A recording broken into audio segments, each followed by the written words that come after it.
So, most of you will know, those of you who've been coming for a while will know that we're in the middle of a year-long theme. And the year-long theme that started last October, I think, is on symbols, myths and stories. So all sorts of stories, Buddhist stories, modern stories, that have a kind of a theme to do with the Dharma, to do with the Buddhist truth, as it were, the Buddhist teachings. And rather than have a miscellaneous collection of 50-odd different talks, we decided to have a sub-theme. And our first sub-theme, that we're partway through now, is the system of spiritual practice, or the aspects of the spiritual life, you could say. And in the autumn, we had a number of stories, myths and symbols about integration. And integration is the aspect of the spiritual life that kind of makes us more integrated, that brings together the different kind of sub-personalities and helps us to be a more sort of whole and consistent human being. And we also had a number of talks about stories and symbols to do with positive emotion. And positive emotion is that aspect of the spiritual life, well, that makes us a bit more emotionally robust, really, so that we can, reduce the amount of negative states of mind that we inhabit and increase the positive ones. Works on our states of mind to make us happier, more confident, kinder, and so on. So that's the second aspect, and we've had quite a few talks on these already. There's an aspect called spiritual receptivity, which is really about, it's just about being receptive to truth, but to the world in general, really, to reality, that we haven't covered yet, and we are going to have some talks on those later on. But we've come to that bit where we're going to start talking about stories and symbols to do with spiritual death and spiritual rebirth.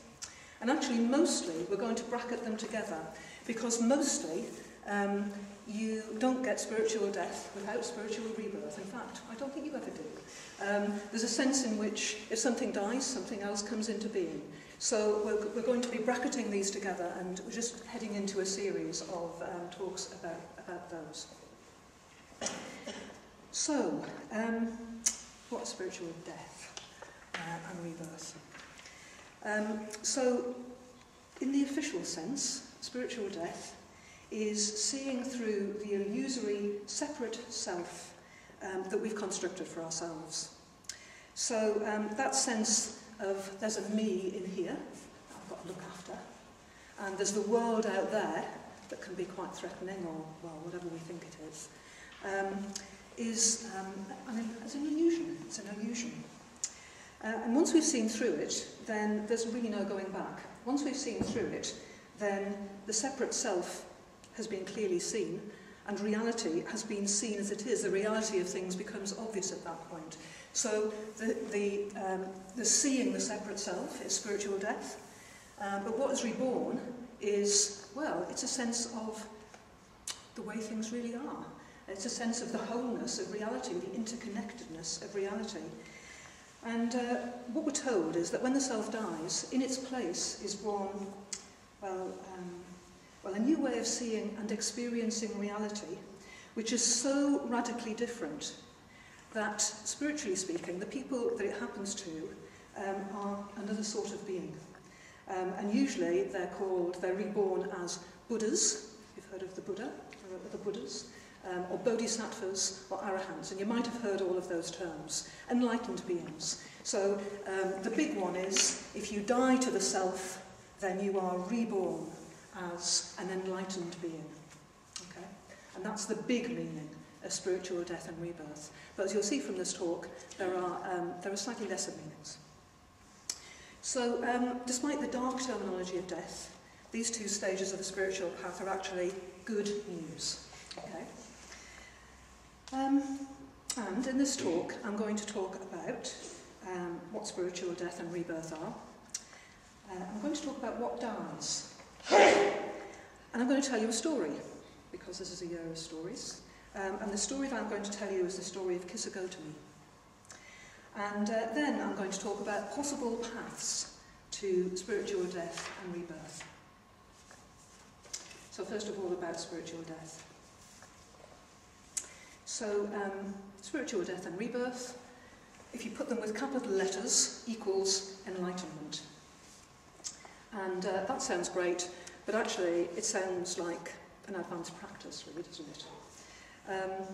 If we didn't get enlightened on the introductory course, or on the follow-on course, which after all is the most advanced course that we offer, and maybe some of you did, but not everybody does. It's a very good course, but not everyone gets enlightened on it. So if you didn't get enlightened on either of those, then maybe it's going to be a while. So is this talk really relevant to you? Well, I think it is. I think that spiritual death and rebirth are really, really important to all of us. Because the spiritual path is a path of constant change and transformation. And that means continuous death and rebirth. Every time you change, an old version of yourself dies. And in a spiritually speaking, a new being comes into being. So you have experienced spiritual death and rebirth, probably many times, every time you've changed in any significant way. So every time you've broken or changed an old habit, so you gave up cigarettes, so you stopped shouting at your partner, every time you've seen through an unhelpful view, like you've got to look after number one, or every time you've reinvented yourself, gone into a new environment, done a completely new job, just reinvented yourself in some way, then there's a sense in which you have died and been reborn. So there's a sense in which the spiritual life is really all about giving yourselves as many opportunities as you possibly can for spiritual death, so that each time you can be reborn as a bigger and kinder and wiser person than you were before. So spiritual death and rebirth are about breaking out of the prison of old restricting habits, negative states of mind, of unhelpful views, and so on, and moving to something that's much better than that. And there's a wonderful concept that I'll mention now and then perhaps talk about later on. It's a Chinese Zen Buddhist term. The Chinese Zen practitioners talk about breaking through dragon masks. And breaking through dragon masks is a term for spiritual death. And later on in the talk, I'll come back to that. So what dies? So what is this self that's so troublesome and needs to die? Well, first of all, I should say that the creation of a self is really important. We create a self very early on in life, and it's very useful for survival. It's a useful concept, apart from anything else, for communication. Unless you've got a concept of self in here, and you out there, and others, and the world, then you're going to find it very difficult to communicate with people about, what I did, or what I'm about to do, what you did, or what I would like you to do, and so on. So it's a very, very useful concept. And in practical terms, well, it's useful to have a self. It's useful to have a kind of healthy self that can kind of look after ourselves and so on. So there's nothing wrong with having a self. However, what tends to happen is that we let this concept of self kind of solidify. And we let our self become the centre of the universe, the be-all and end-all of everything, the reference point for everything that happens in life. And that leads us to have a very lopsided and a very egocentric view of the world. So, just for a moment, I'd like you to take a huge step back and look at the world that we know. The earth with its lands and oceans, vegetation, animals of all sorts, human beings, millions and millions of them. And from this hugely wide perspective, looking down on the earth, you'll see that what's happening on earth is in a constant state of change. There are constantly beings being born and growing up, and getting old and dying. Human beings and non-human beings. Rivers flow, land becomes land and then is covered by the sea. All sorts of things. They're in a constant state of change. Winds blow, rain comes, rivers appear and disappear. The whole thing is in just a constant state of flux. So we join this flow when we're born, and we flow along. I quite like the river analogy for this. It's as if we are born into a huge river, and we flow along, surrounded by countless other beings, being nudged this way and that by other beings and other events around us. And everything that we come into contact with, everything in the flow around us, affects us. So in reality, the whole flowing river, the whole planet, if you like, the whole universe, is our concern because we're part of it and we're inextricably connected with every other part of it. Sometimes remotely, sometimes very closely. But we're part of the whole thing. If one thing changes somewhere, the whole thing changes. The whole living universe changes. And of course, that's not usually the perspective that we have. Normally, our perspective is, what does this mean to me? Okay, how am I affected? Do I need to protect myself? Do I need to defend myself? Do I need to grab something for myself? Our perspective is, well, I need to look after myself. I need to keep my little bit of the river safe and cosy and secure, and I need to get all the best bits of water over here around me. And the idea of the self that we've constructed is very much based on our conditioning. It's very much based on the things that happen all around us and our response to them. So conditioning is a way of saying that, we're affected by all the things that have happened to us, all our interactions with other people, and all the habits we've formed of doing things in certain ways, of saying things in certain ways, and of thinking certain things in certain ways. And we are actually incredibly conditioned. And it's often only with the awareness that comes from meditation that we begin to see how much of what we think we're doing quite freely is actually conditioned by other things that have happened to us. In Breaking Through to Buddhahood, Sangha Night, the founder of the Triratna community, talks about some of the conditioning that we need to break through and leave behind, or let die on our spiritual journey towards enlightenment. And actually just some of the ones he lists, I'll list here just to give you an idea of the sort of things that shape us.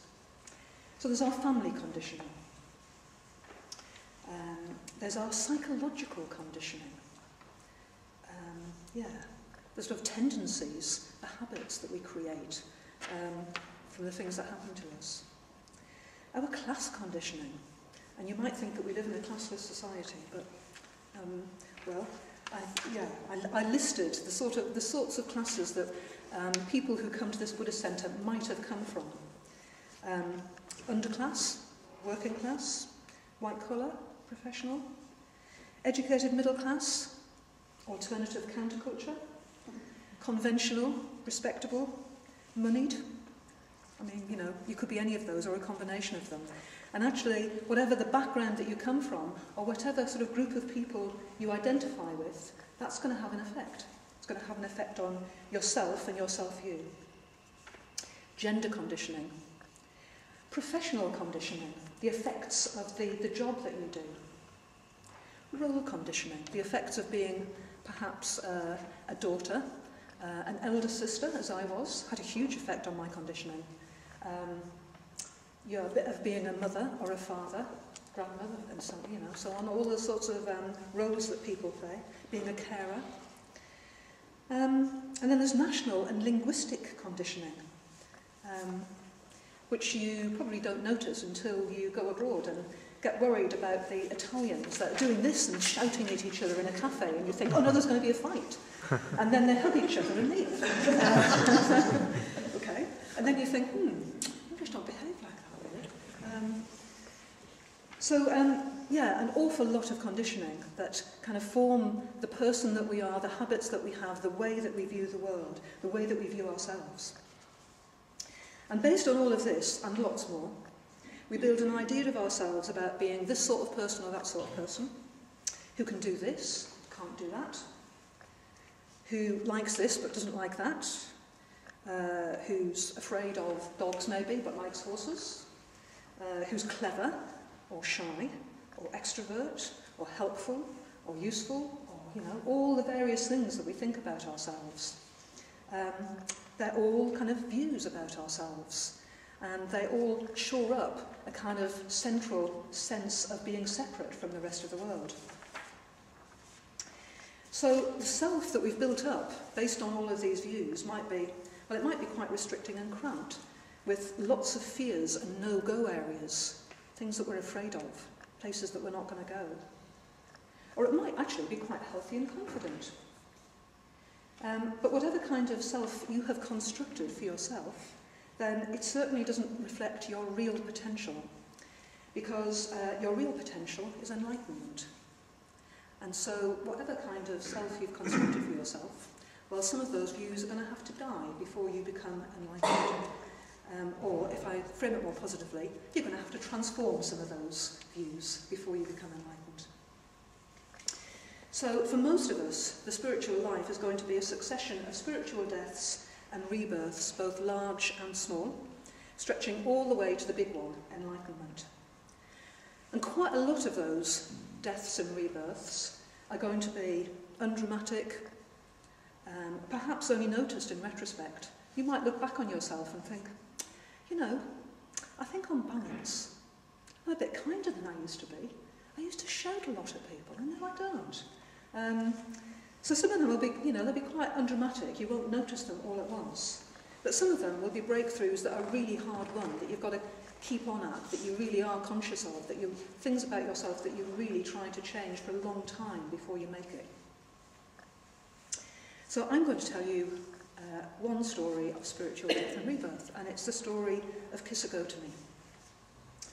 So this is a story that's taken from 73 poems and associated stories about early female arahants. So in case any of you thought that in the time of the Buddha, all the Buddha's disciples were men, and it was only men that got enlightened, well, you're wrong. Because this book has got the story of 73 women who became enlightened during the time of the Buddha, who became arahants in the time of the Buddha. So these poems are said to have been recited at the first council after the Buddha passed away, and then they were written down a couple of centuries later in the 1st century BC. So, the story of Kisagotami. So, Kisagotami was a woman who was born in the era of the Buddha. She was born to a poor family in Sarvasti, and her name was actually Gotami Tissa. But because she was very skinny, she was called Skinny Gotami or Kisagotami. So she was very thin. And by reputation, she wasn't much of a looker. She wasn't beautiful, but she was said to have an inner beauty. She was quiet and gentle and kindly. In her younger years, she probably lived the life of a dutiful daughter. She helped with household chores, probably enjoying the affection of an extended family. Her parents, her grandparents probably lived with her, and probably various uncles and aunts, as well as her brothers and sisters, and perhaps the wives and younger children of her elder brothers and sisters. So, big extended family. And as was the custom at that time, when she got into her teens, her family began to look for a husband for her. And, well, it wasn't that easy a task. People weren't queuing up to marry her because she wasn't rich and she wasn't good looking. But eventually, her family found a family who would take her and marry her to one of their sons. So she was married off to a man that she'd probably only met once when the two families got together to discuss the marriage. And having met him and been married to him, she was sent off to live, as was the custom, with her in-laws. Now, she was then affected by a timeless problem, which was difficulties with the in-laws. And, all right, that obviously rings a bell with some people. The myth of the demanding and critical mother-in-law is not a Western phenomenon. It was not invented in our culture. The ancient Indians did it in spades, and perhaps even more recently. I don't know how it is in India now. The status of a young woman in an extended family household was very, very lowly. It was almost the lowest of the low. She would be expected to do a very large amount of housework, to cook, and to defer to everyone else in the household. And actually, young brides were often overworked, they were often verbally abused, they were even often beaten. And it wasn't uncommon for young wives to actually run away from their in-laws or to commit suicide. So it was a serious problem that was kind of well known. So when Kisagotami went to her husband's family, the sutta says she was scorned and called the daughter of a poor family. So as well as the usual difficulties, there was quite a lot of resentment that she had not brought a dowry with her. The greatest wish of every new wed couple at that time was to have a son. And giving birth to a son was the one act that would drag a young woman out of servitude and gain her a position of respect in an extended family. So Kisagotami really wanted to have a son. So when she got pregnant and then gave birth to a son, she was incredibly happy. Not only did she feel a great deal of love for her baby son, but suddenly her status was very different. She was accepted, she was praised, and she was given time to look after her son. So she'd come from being despised and overworked and barely tolerated as a daughter-in-law to being, well, the important mother of the family heir. And she doted on her son. The son was the centre of her life. Her son connected her with other people in the household and beyond. Other people wanted to dandle him on their knees. They wanted to play with him. They wanted to give him gifts. So, she was very, very pleased to be a mother, very attached to her son. But the story goes that when her son was old enough to run around and play, so a toddler of some height, not quite sure which, Sutta says, running back and forth and running all around while playing, he met his end. And there are different versions of the story. Different versions elaborate on how this happened. The most ancient text just says baldly that it happened. But all of the texts seem to agree that it was a sudden, accidental death. Maybe the in-laws even blamed Kisagotami for not looking after her son well enough. Maybe she even blamed herself. Whatever, she was absolutely distraught. She had what we would now call a nervous breakdown. The sutta says, because of this, sorrow to the point of madness arose in her. She became deranged, and taking the dead corpse on her hip, she wandered in the city from door to door, pleading, "Give me medicine for my son." People reviled her, saying, "What good is medicine?" But she did not grasp what they were saying. So she became a madwoman, really, wandering around with the corpse of a child. And everyone but her can see that the child is dead. But in her great grief, she just can't see it. She just can't accept it. And people tried taking away the corpse of the child, but she clung to it desperately and wouldn't let it go. People tried sympathising. They tried talking sense to her. But she clung to her delusion that the child was ill and to her obsession with getting medicine to cure it. And she just couldn't hear anything else. And eventually, I suppose, people began to start avoiding her. They would look the other way. They just didn't know what they could do to help her.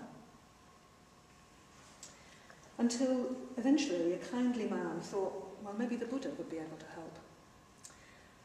The Buddha at that time was staying just outside of the city with a number of his followers. And this kindly man was empathetic enough to be able to speak a language that Kisagotami would understand. So he didn't say, why don't you go and see a holy man? He said, you need medicine for your child. Why don't you go and see the Buddha? He's a great holy man and a teacher, staying just outside of the city. Ask him about medicine. And so Kisagotami thought, okay, something I can go on here. And she went as fast as she could out of the city gates and went to find the Buddha where he was, where he was teaching actually, because when she arrived, he was in the middle of teaching quite a large crowd of people. But Kisagotami knows what she wants. She isn't going to wait for the end of the talk. So she goes straight up to the Buddha, ignoring his audience, and she asks for medicine for her son. And the Buddha takes in the situation. And probably all the people he's talking to take in the situation. He is a deranged woman with an obviously dead child begging for medicine. So it's a moment of tension. It's probably a moment of great compassion, actually. An awful lot of the people in the Buddha's audience must have been thinking, poor woman. And everyone is wondering what the Buddha's going to do. So the Buddha doesn't try to talk sense to her. She obviously couldn't cope with that. So he simply says, go and bring me some good mustard seeds. And actually she's really relieved, because she can manage that. She can get some mustard seeds. Mustard seeds are fairly common. And she says, is that all? Don't you need anything else? And he says, no, he didn't need anything else. But he says, the mustard seed must be from a household where no one has died. So Kisagotami goes off with her instructions with great amount of energy to find the mustard seed that will cure her child. She goes back to the city and she knocks at the first, or she calls at the first house in the city and asks them for mustard seed. Just a few mustard seeds, she says. And of course they're very happy to help. Mustard seed was cheap and plentiful, and every household would probably have a pot of it that they used for spicing their food. But of course, she's got to make sure it's suitable, so she asks, has anyone died in this household? And inevitably, there have been many deaths. This is an old city with long-established families. Generations of people have grown up in this household and grown old there and died there. So she thanks them, but says their mustard seed isn't going to help. And she moves to the second house, where the story is the same. And the third house, where the story is the same again. And she speaks to many people for whom death stirs up quite painful memories. She sees quite a lot of people, just contacting their grief for their own recent deaths, or particularly painful deaths of their own. And eventually, the pain of other people, and perhaps their sympathy, begin to penetrate her delusion. And in the words of the sutta, her madness left her, and her right mind was established. And she thought, this is the way it will be in the entire city. This is not just a truth for one village or town, nor is it a truth for a single family, but for every world settled by gods and men.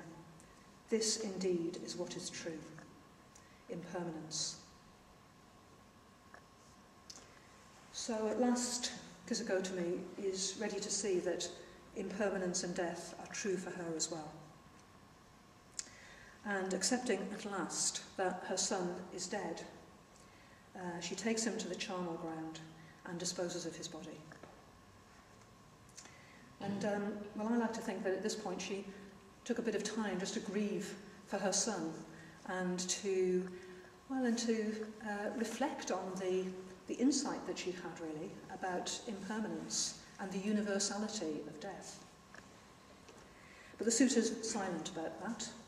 What the sutta says, the sutta ends very quickly. It ends with a short and simple conversation between Kisagotami and the Buddha. And that encounter is much less dramatic, much calmer than the first one. The Buddha asks, "Kisagotami, have you obtained the mustard seed?" And she replies simply, "Finished, sir, is the matter of the mustard seed. You have indeed restored me." So Kisagotami decides, in the end, not to go back to her in-laws. She decides not to go back to her own family either. Actually, there's a version of the story which says that her own family had all died anyway in a plague, which could have been one of the reasons for her nervous breakdown. So she doesn't want to go back to family life. She's had it with family life. She becomes a follower of the Buddha. She joins the very early order of nuns when it was still quite small. And eventually she became one of the early band of women arahants. And then here we are 2.5 millennia later, hearing her story. So that's the story of Kisagotami. And I just want to spend a little bit of time looking at how Kisagotami's delusion and where her spiritual death applies to us. So, Kisagotami's son's death triggered an experience that was so intense and painful that she refused to accept reality, and she created a false view about the way things really are. And in her deluded view, she was still a mother. She was the mother of a sick child, and she was seeking medicine to cure her child. So she constructed a view of herself as a mother during her son's short life. We don't know how long it was, perhaps 2, 3, 4 years. But actually, it was a very precious view to her. It gave her pleasure and status and security, and she wasn't going to let go of it easily. And there's a sense in which we do exactly the same thing as Kisagotami. We construct a false view of the way things are. A delusion in which there's a self in here which is unchanging and which needs to be protected and defended and bolstered, and a separate world out there. And we've constructed lots of stories and views about that self which are just as deluded and restricting as Kisagotami's delusion.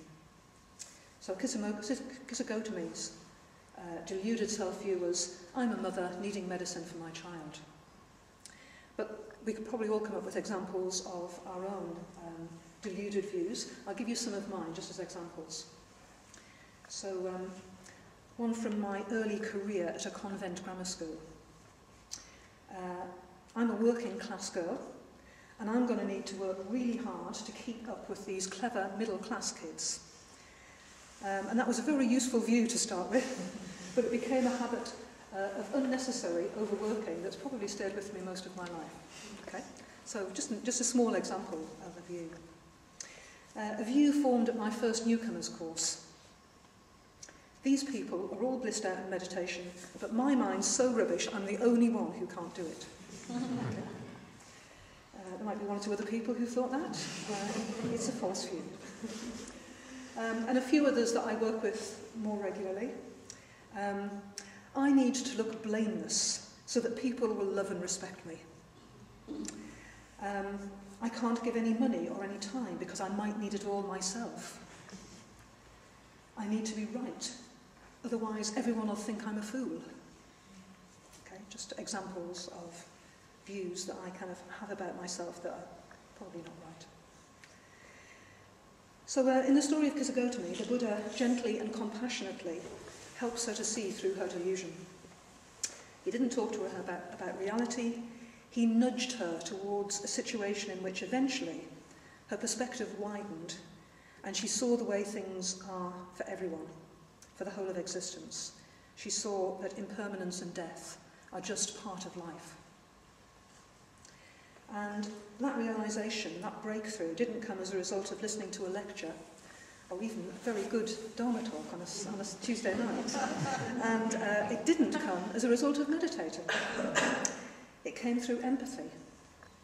It came through Kisagotami having an imaginative identification with the grief of others, other people who'd experienced the death of their loved ones. It came from her compassionate response to other people's suffering. And that experience was so strong for her that she said to have entered the stream as a result. Stream entry is a technical term, which means that you've got near enough to enlightenment that there's no turning back, that you're kind of, it's all downhill from now on. And later on, the story tells us that she did break through to enlightenment and become an arahant. So our work on our spiritual path is to see through our own views and stories until eventually we see through the idea of a separate self altogether and see reality as it really is, which is as a flow of people and events arising dependent upon conditions, and ourselves as an ever-changing part of that flow. Okay, so now I've got some ideas for possible paths to spiritual death. And I have written these up on a flip chart, but I've got to show you this flip chart.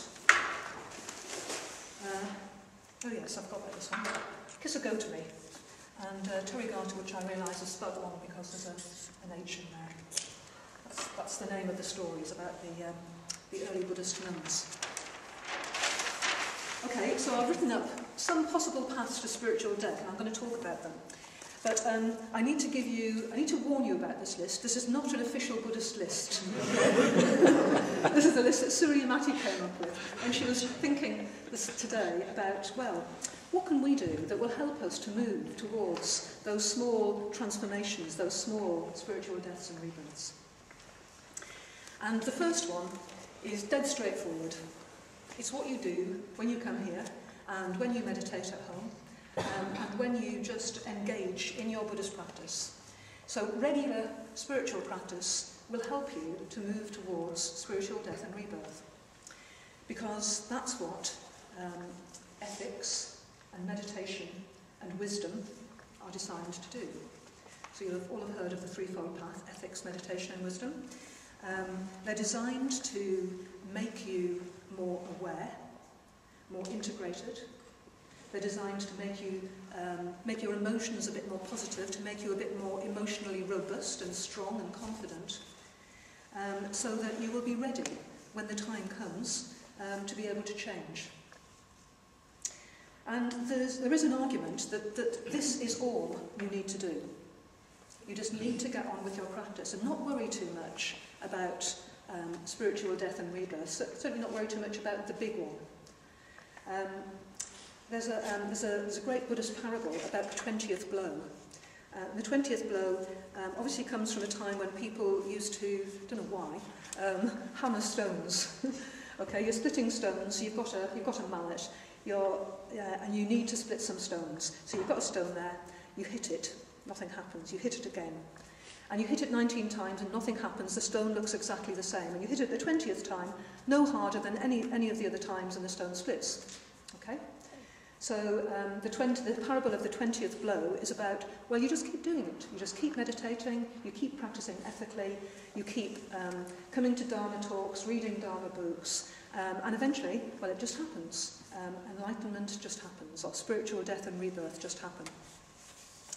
So certainly, keeping up your regular practice will prepare you for change, spiritual rebirth with small letters and with capital letters.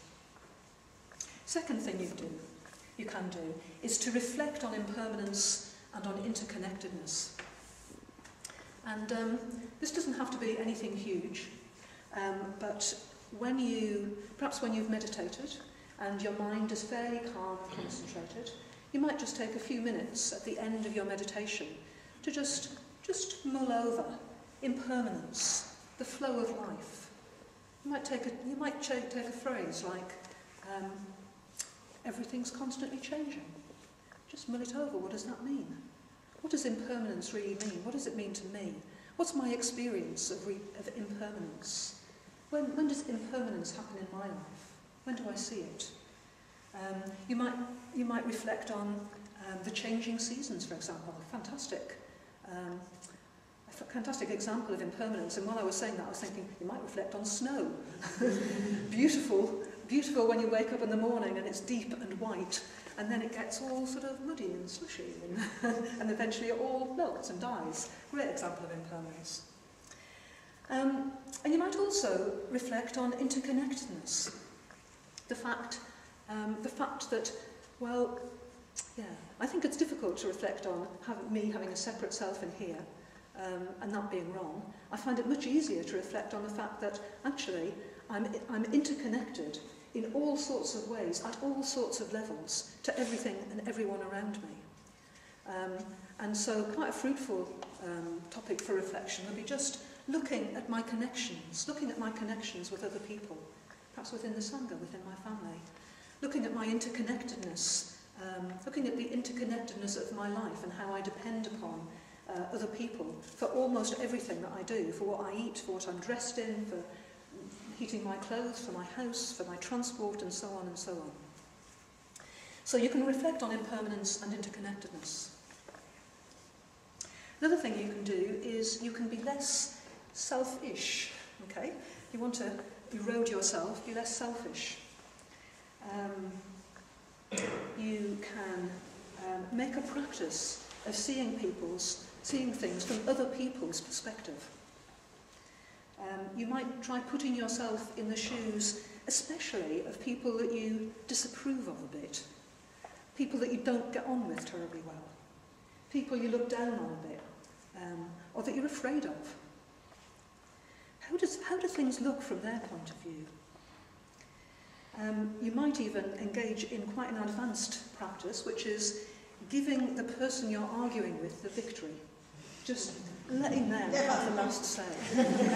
Just saying, see what you say, I think you might be right. Because we have a lot invested in being right, or in being in the right. So that would be being less selfish. So would giving things away. So you could do this big time by engaging in some altruistic enterprise. You could give your time or energy or your money to helping disadvantaged people or elderly people.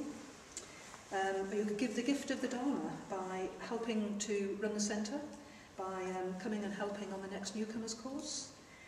You could do some cleaning, you could set up a standing order, you could do all sorts of things that would make you less selfish and would benefit other people. And every act of generosity and every act of empathy erodes our clinging to this separate delusion of self. It erodes the idea that there's me in here and a world out there and I've got to look after this bit. And it strengthens our connection with other people and with the rest of reality. Another thing you can do is to notice yourself selfing. So what do I mean by this? What I mean is that I notice that there are times when I'm really consciously aware of myself. And there are times actually when I'm not so aware of myself. So I'm going to read out to you 4 different situations. You might just like to think to yourself, in which of these situations do I most notice myself? Do I most feel myself? Is it when you're happily engaged in some sort of activity? Is it when you're helping a friend to do something? Is it when you're being blamed for something? Is it when you really, really, very, very badly want something? Okay. So I'm not going to ask for a show of hands. But I'll tell you what my experience is. My own experience is that with the first 2, when I'm really happily engaged in doing something, or when I'm helping a friend with something, then I feel relaxed and I feel part of things. I feel connected with people. I feel connected with the world. I feel part of just, what's going on, the flow of life. When I'm blamed or criticised, and when I really want something, then I do have a sensation of disconnection. I'm much more aware of me. I'm much more aware of, being threatened in the case of being blamed or criticised, or a sense of wanting stuff to kind of, just wanting it really, when I want something badly.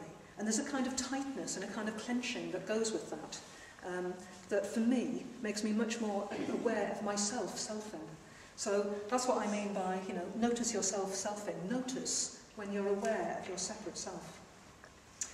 So that might be when you're anxiously planning how you're going to make people think well of you. It might be when you're full of righteous indignation.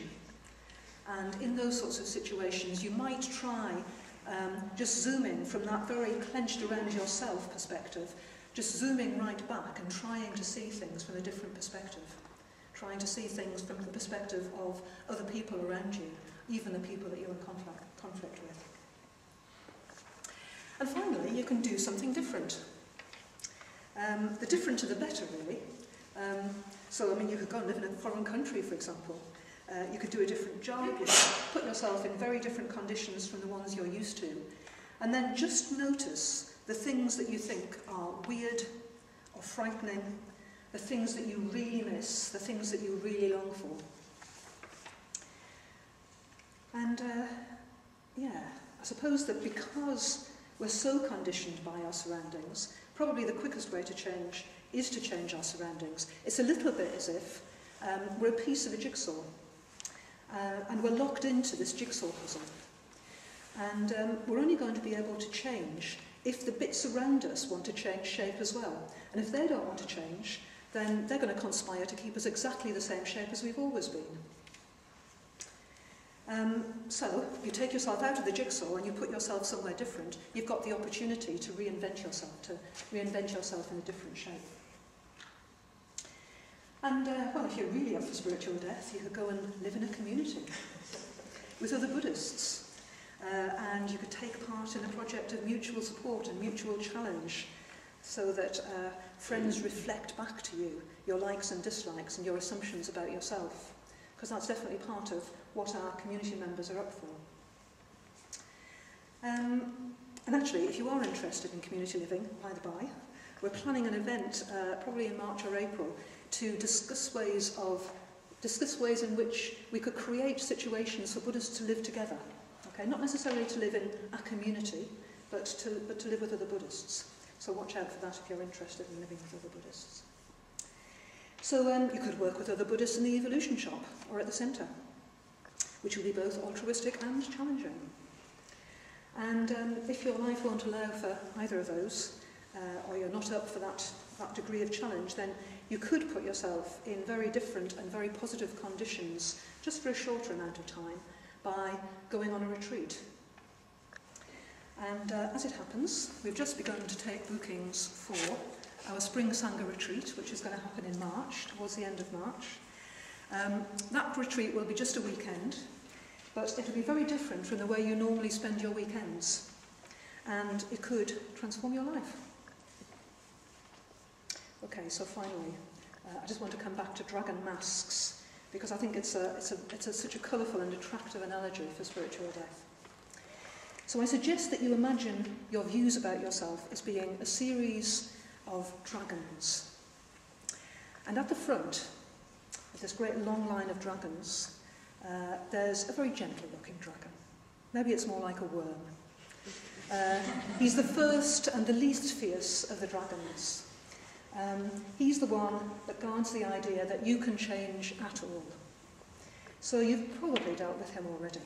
You probably know that you can change. But behind him, there's a whole series of dragons, one behind the other. And at the very back is the fiercest looking dragon of all, the head of the dragon of separate selfhood. And from a distance, they look pretty scary. But when you try attacking the first one, you realise that you can smash right through it, and it's just paper. But you look at the rest, and actually, they look pretty convincing. But in fact, they are just paper too. And the real work of the spiritual life is in developing the awareness to see the dragon masks of self-views and developing the emotional positivity and courage to smash through them. So Kisagotami, following the Buddha's advice, did that through empathy and compassion. There are all sorts of ways to do it, so you might like to think about how you're going to. So that's the talk.